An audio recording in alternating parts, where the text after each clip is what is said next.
السلام علیکم۔ آج کی ویڈیو میں ہم بات کریں گے کہ رزق میں برکت کیسے آتی ہے، رزق کیسے بڑھتا ہے اور کون سا ایسا قرآنی یا مسنون وظیفہ ہے جس کے ذریعے اللہ بندے کے رزق میں بارش کی طرح اضافہ کر دیتا ہے۔ بہت سے لوگ کہتے ہیں کہ کماتے تو ہیں مگر بچتا کچھ نہیں ہے، برکت نہیں رہتی، پریشانیاں کم ہونے کی بجائے بڑھتی جاتی ہیں۔ تو آج ہم قرآن و سنت کی روشنی میں وہ راز جانیں گے جو اگر زندگی میں شامل کر لیے جائیں تو انشاءاللہ اللہ تعالی رزق میں فراوانیاں عطا کرتا ہے۔ سب سے پہلی بات یہ ہے کہ رزق صرف پیسہ نہیں ہوتا دوستو، رزق میں صحت بھی شامل ہوتی ہے، سکون بھی شامل ہوتا ہے اور عزت بھی شامل ہوتی ہے، اور اس کے بعد سب سے جو بڑی بات ہے وہ اللہ تعالیٰ کی جو رضا ہے وہ بھی رزق کے اندر ہی شامل ہوتی ہے۔ اب بات کرتے ہیں اصل سوال کی، رزق بڑھانے کا طریقہ کیا ہے۔ اللہ تعالیٰ فرماتا ہے جو شخص اللہ سے ڈرتا ہے اللہ تعالیٰ اس کے لیے ایسی جگہ سے رزق کا دروازہ کھول دیتا ہے جہاں اس کا گمان بھی نہیں ہوتا۔ تو سب سے پہلا نسخہ ہے تقوی۔ جب انسان حلال کماتا ہے، جھوٹ نہیں بولتا، دھوکہ نہیں دیتا تو اللہ اس کی کمائی میں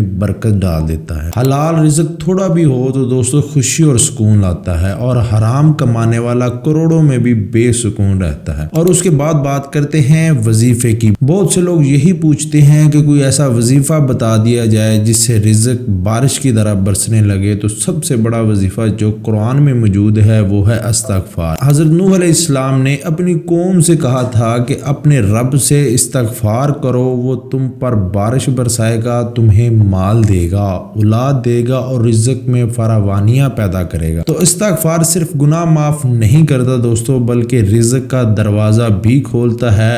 آپ روزانہ کم سے کم 100 مرتبہ استغفر اللہ ربی من کل ذنب واتوب الیہ پڑھ لیا کرے۔ یہ ایسا وظیفہ ہے جو دل بھی صاف کرتا ہے اور رزق کے دروازے بھی کھولتا ہے۔ اور اس کے بعد دوسرا وظیفہ ہے یا رزاق یا کریم۔ روزانہ فجر کے بعد اور عشاء کے بعد 111 مرتبہ یہ اسماء مبارکہ پڑھیں اور آخر میں دعا کریں یا اللہ تو سب کا رزق دینے والا ہے، میرے رزق میں بھی برکت عطا فرما۔ اور اس کے بعد بات کرتے ہیں چند ایسے عمل کی جو رزق کھول دیتے ہیں، چاہے وظیفہ کیا جائے یا نہ کیا جائے۔ تو وہ ہے صدقہ۔ صدقہ نبی کریم صلی اللہ علیہ وسلم نے فرمایا صدقہ دینے سے مال کم نہیں ہوتا بلکہ بڑھتا ہے۔ آپ چاہیں تو روزانہ 10 روپے بھی نکالیں لیکن نکالیں ضرور۔ اور اس کے بعد ہے صبح جلدی اٹھنا۔ نبی کریم صلی اللہ علیہ وسلم نے صبح کے وقت میں برکت کی دعا کی ہے۔ جو شخص فجر کی نماز کے بعد سوتا نہیں اس کے رزق میں اضافہ ہوتا ہے۔ اور اس کے بعد ہے شکر ادا کرنا۔ اللہ تعالیٰ فرماتا ہے اگر تم شکر کرو گے تو میں تمہیں اور زیادہ دوں گا۔ تو ہمیشہ انسان کو اللہ تعالیٰ کا شکر ادا کرنا چاہیے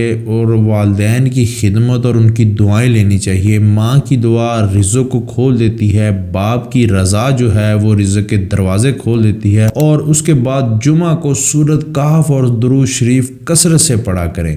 درود شریف دل کے بوجھ کو ہٹاتا ہے، رزق کے دروازے کھولتا ہے، اور جو شخص اپنی نیت اور عمل کو اخلاص کے ساتھ اللہ کے لیے کرتا ہے اللہ اس کے رزق کو لوگوں کے دلوں میں ڈال دیتا ہے۔ آخر میں ایک بات ذہن میں رکھیں دوستو، برکت کا جو تعلق ہے مقدار سے نہیں بلکہ اللہ کی رحمت سے ہے۔ ایک آدمی 20,000 کماتا ہے مگر گھر خوش اور خوشحال ہوتا ہے، اور ایک آدمی لاکھوں بھی کما لیتا ہے لیکن پھر بھی وہ پریشان رہتا ہے۔ اس کا مطلب کیا ہے؟ مطلب یہی ہے کہ اصل رزق وہ ہے جس میں سکون ہو۔ تو آج سے ہی نیت کریں، غلط کمائی چھوڑ دیں، سچ بولنا شروع کریں، استغفار کو اپنا معمول بنا لیں، والدین کا دل خوش رکھیں اور تھوڑا سا بھی ہو جو صدقہ ضرور دیں۔ تو وہ دن دور نہیں کہ جب رزق آپ کے انتظار میں ہوگا۔ تو میری دعا ہے کہ اللہ تعالی ہم سب کو حلال رزق کمانے کی توفیق عطا فرمائے اور ہمارے رزق میں برکت عطا فرمائے۔ تو دوستو یہ تھی ایک چھوٹی سی ویڈیو کہ رزق کو کیسے بڑھایا جائے اور کون سے وظائف ہیں جن کے ذریعے ہمارے رزق میں برکت بھی ہو اور ہمارا رزق بھی بڑھے۔ تو اگر یہ ویڈیو پسند آئی ہو تو ویڈیو کو لائک اور شیئر لازمی کیجیے گا۔ اگر آپ میرے چینل پر نئے ہیں تو چینل کو سبسکرائب کر کے بیل آئیکن کے بٹن کو پریس کر دیجیے گا تاکہ مزید اس طرح کی انفارمیٹو ویڈیو آپ تک آسانی سے پہنچتی رہیں۔